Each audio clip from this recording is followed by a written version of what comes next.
I grew up in Boyle Heights, right here close to downtown. East LA? East LA. Yeah. And tell me about your childhood. You had both your parents when you were young? Yeah, I had both of my parents. I still have my parents. They're, they've been together for quite some time, and I got a big family.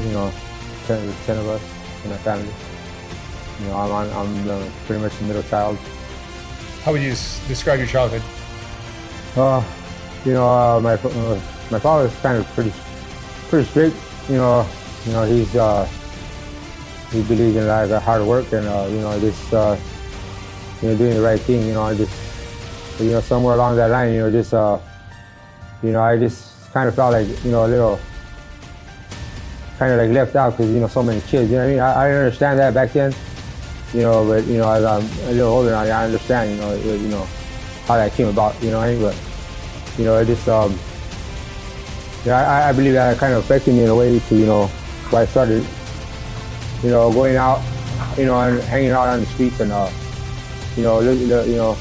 finding like a family on the outside. What kind of kid were you in, like in high school as a teenager? In teenager, I was already involved in gang. There was a gang, and I got involved in a gang at a very young age. About 14 years old. I pretty much in high school it was just like, I really just didn't care no more about doing the right thing, at the time, because I already had got involved in this gang, and that became my family. Yeah, I hear that all the time. Yeah, and the gang becomes your family. Yeah, and so it just it became my family. So I just did what they did. Was it peer pressure, or was it? Not really. Just what all the kids were doing. Not really peer. Yeah, just what everybody was in the neighborhood was doing. It was a thing to do back then. Everybody I knew was involved in in something. And then so after school was done, what did you do with yourself? Well, after school was done, and there was no after school for me because I already went to jail when I was in high school. At the 9th grade, I ended up catching a robbery, and they sent me to juvenile hall. I went to juvenile hall, and I ended up doing a year and a half. And they only really gave me 10 months, but in juvenile hall, it's kind of like a different story. Everybody's still like gang banging and all that, so you're always fighting, and you're always giving you more time and more time and more time, and just that's just how it is in there. Did you finish high school? I did not finish high school. When I was in junior high and all that, even in high school, I would get like good grades and all that, but I just my mind was just somewhere else already. My mind was not on this finishing school and trying to do the right thing. I was already caught up in other things, that were outside of school. And when your gang life started, it was more standard things, and then it escalated after that. Yeah, at first it was just hanging out and just robberies and stuff like that. Just tagging on walls and stuff, and getting into fights and all that. Then it just got worse and worse. It just became more and more, and to me it was just like that's what I had to do. It just became a lifestyle. It just that was just the thing to do. It was nothing. There wasn't really no thought into it. It just when something happened, you just did it. And then took care of it. So it escalated at some point. What age was it where it got heavier? Well, I see about when I turned about 17, that's when it started getting a little heavy. Going. We couldn't around that time when I was growing up. We really couldn't go nowhere because it was everywhere. It was like it was pretty rough. Everybody. Wherever you went, you got hit up by the gangs, and you got into a fight, you got stabbed, you got shot. And that's how it became. I got shot a couple of times, and 1,000 times, 5,000 fights and stuff, and it just became more and more, and then when that happens, you come and do something new. You got our thing was just to go right back and retaliate. So it just that's just how it was. It just became like natural. Yeah. Do you recall your very first time being asked to put a hit out on somebody? Mostly that is when I got involved like in that I was in prison, so that kind of that's when I started doing something like that. Somebody came on the yard that wasn't good. Just had we got a lot of times they would ask who wanted to do it. Me just wanted to make my name for myself. I asked, I raised my hand. There's a couple other guys who go with me. But so it like builds your reputation as a gang. You make the name for yourself. As long as you stay right. You know what I mean? Once you start, for example, say like snitch or something, then you're no good. You know what I mean? Right. Yeah. And so it started in prison, and then. Yeah, most of the things I've done in that sense were in prison. Yeah. Out here, I've done some things, but I never stuck around to find out what really happened. You know what I mean? I just they just did it and took off. You know what I mean?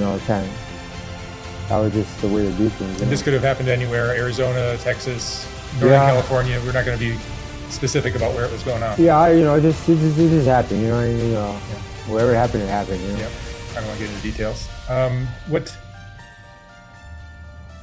many times do you think something like this? Well, I know that in prison there was at least 3 of them. So there was a rapist, child molester guy in the yard and took care of him. To me, it's somebody that does something to a child is not right. A lot of people share that same view.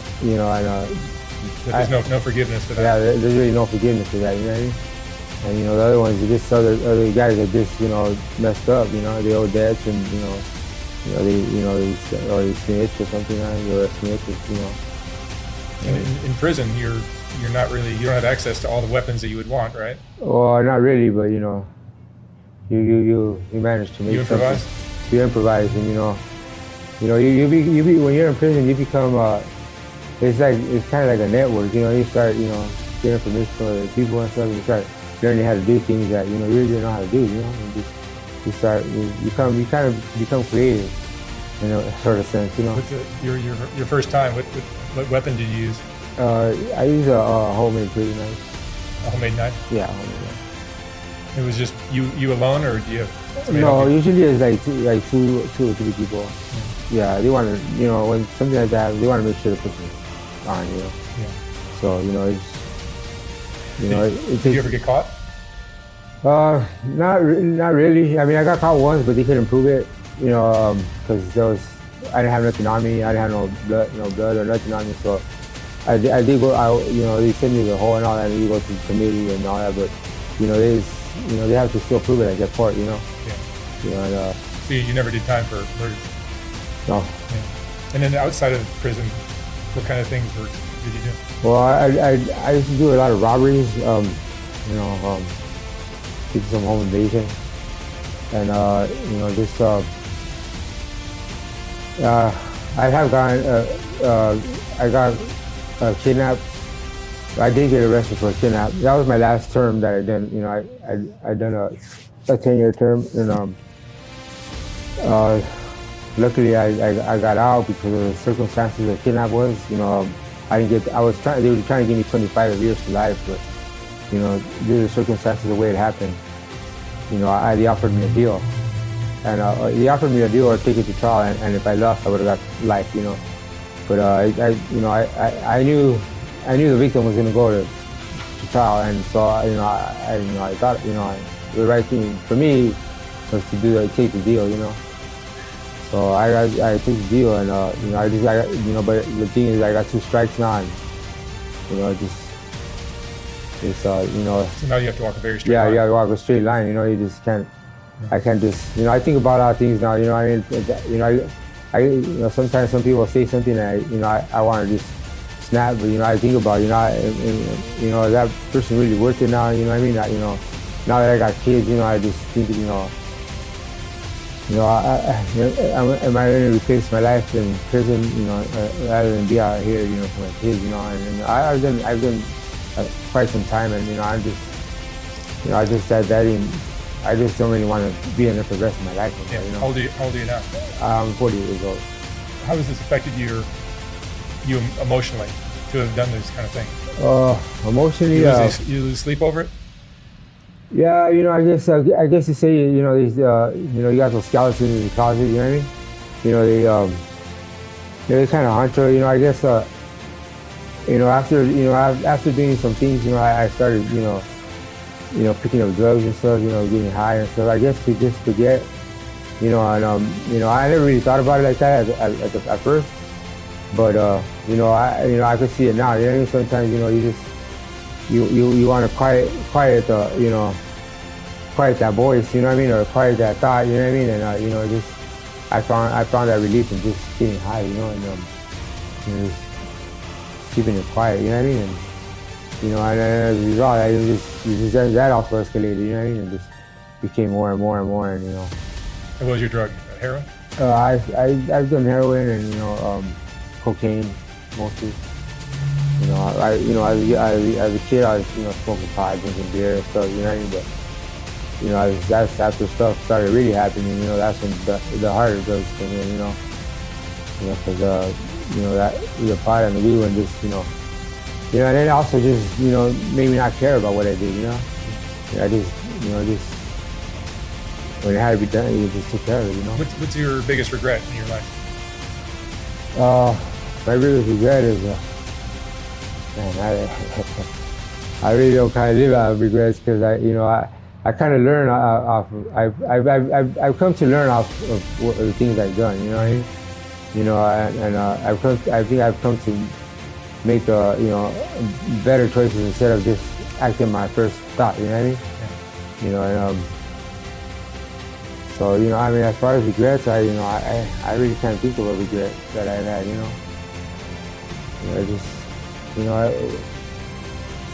What was done was done. You know what I mean? I can't. At that time, it was just I was just a thing to do. You know what I mean? There was no thought in it. One of the things that changed me was I was married for a while and I was kind of living the family life a little bit. I still did things on the side, but mostly I was with my family. I had a job and stuff, but I ended up bringing home this 3-year-old boy. And that I wasn't drunk, I wasn't high, I was nothing. You know what I mean? I stopped. I called the paramedics, I called the cops. You know what I mean? Because to me that was like I hit one of my own children. You know what I mean? I felt like that was one of my own kids right there when I see that. So you had an auto accident? Yeah, I had an auto accident. This little kid was riding a skateboard down his driveway with the slope driveway, and I guess at the same time I was passing by, he came down and I ran him over. I didn't see him. Oh, he just came out of nowhere. Yeah, he just came out of nowhere, and I felt I ran over something, and I didn't. At first I thought it was like a skateboard or something, but something in my mind told me to stop and check, And so I stopped, I got off, and I checked, and this little boy was lying in the street. And man, it just like, there was no thought of me leaving and all that, running or nothing, because I like I said before, I don't believe in harming kids, you know what I mean? And to me that's wrong, So I stopped, I was, I called paramedics, his family came out, I was like, it just became, it just kind of it messed me up, and it kind of changed me.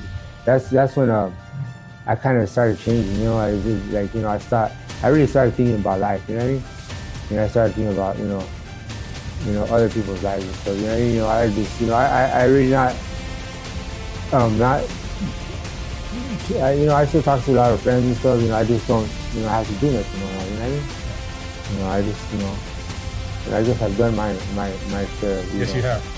You've done your share. The bad things. So I have friends that have changed their lives also. And they understand. They don't judge me. For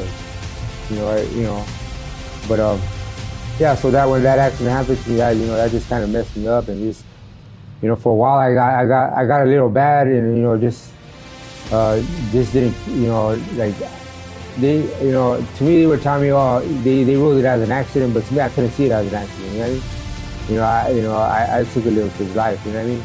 And everybody's telling me, oh, it's an accident. This is. But I just couldn't move. I just couldn't. It kind of stuck with me for a while, And for a while I was like pretty much off balance and just running, like doing all kinds of crazy stuff, and just But I kind of talked to some people and stuff that have been through similar things, and they just kind of made me realize, there's nothing I could have done. You know what I mean? No, it sounds like it was just just came out of nowhere. Yeah, I just I did not see this kid at all. You know what I mean? It just happened, man. I would have never done that on purpose. Of course not. Yeah. Do you see somehow that there's some connection between what you did maybe earlier in your life and then that somehow? Yeah, it's I've thought about that, and I just I think about it. I mean, maybe it's just a way of it gave me a wake up call. I just I also got ran over when I was 3 years old. Yeah, and I don't remember it, but my parents told me I got ran over when I was 3 years old, and I used to think, man, why didn't I die when I was 3? You know what I mean? Why did those kids die? You know what I mean? I guess now I thought maybe there's a purpose why I didn't die. You know what I mean? Or something. You know what I mean? I don't know the real reason, but there might be, I think about now, there might be something behind it. You know what I mean? So. Yeah. What lesson have you learned through going through all this stuff in your life? Well, what I learned is, life is a little more valuable than just just thinking you could do whatever you want, and just not really caring about anybody or anything. You know what I mean? It's just I still have like trouble like really caring about somebody that I don't know. It's like I know, and just whatever. You know what I mean? But for me, I used to argue a lot with my brothers and stuff, and I just didn't care who I argued with back then. You know what I mean? And now, I'm more closer to my family now, and I guess that has woken me up. You know what I mean? That's good. Are you closer with your kids now? Yeah, I'm really close with my kids. That's great. Yeah, so, I talk to my kids about everything. You know what I mean? They ask me whatever. They ask me things, and I tell them whatever they want to know. You know what I mean? So they know about Dad's past. Yeah, they know about my past, and they know. I tell them because the reason I tell them is is because I want them to understand about if they go down the wrong way. And I believe for me is me talking to them is kind of help, because none of my kids are like me. I'm grateful for that. My son has his own barber shop and stuff, and my daughter can be an RN, and I have another daughter that has an eyelash, just opened up an eyelash business and stuff. That's great. And I still have not a baby, but I have a 17-year-old daughter. That's my baby. But I guess me. They've seen me out of their lives, in and out of their lives and stuff, and I guess me then them seeing that, they realize, that's not, that's not what they want for themselves, and me talking to them and stuff, just letting them know that, there's consequences behind everything, Yeah. So, I for some things that I've done, I never got caught with, I still pay for them, you know what I mean? Whether I've done prison time or not, I still pay for them, mentally and stuff, you know what I mean? Sometimes I think, sometimes I think something's gonna happen to me. I always feel like somebody's after me, right? You're always paying the price, you know what I mean? What advice would you give to a young man who's considering joining a gang? What I want to say something, but when older people would tell me when I was young, hey, don't do that, man, I'd be like, I was like, man, who are you to tell me not what to do when you let me choose. You know what I mean? You know, so I mean, like, it's, me saying that is like, you know, now I understand what you were talking about. You know what I mean? Sometimes you gotta live and learn. You know, and you know, but my advice to somebody that's young, you know what I mean? You know that if you're gonna join a gang, be ready to be in prison all your life. Be ready to be, you know, hiding all your life. Be ready to be watching your back all your life. You know, be ready to just be ready at all times. You know what I mean? Because you're gonna be running. You're gonna be running. You're gonna be hiding. You're gonna be, you know, you're gonna be watching over your back all the time. And you know, this is not comfortable. This is not a comfortable way to live. You know what I mean? But you know, just, you know, there's better ways to live. You know what I mean?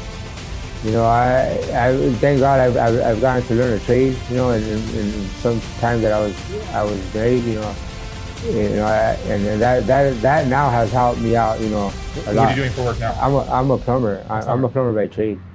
You know, I went to school 5 years for plumbing. You know, I worked for the union, and you know, that kind of has helped me. You know, I still, you know, would fall here and there, but, you know, it's kind of, I guess that kind of has really kept me from going from, you know, maybe just, you know, ending up dead or really doing life. You know. Because, yeah, you've had an interesting life. yeah, so, you know, I mean, that's my advice to anybody who wants to join the gang. You know what I mean? It's not, you know, you can still have fun and not be watching over your back. Yeah, so I mean.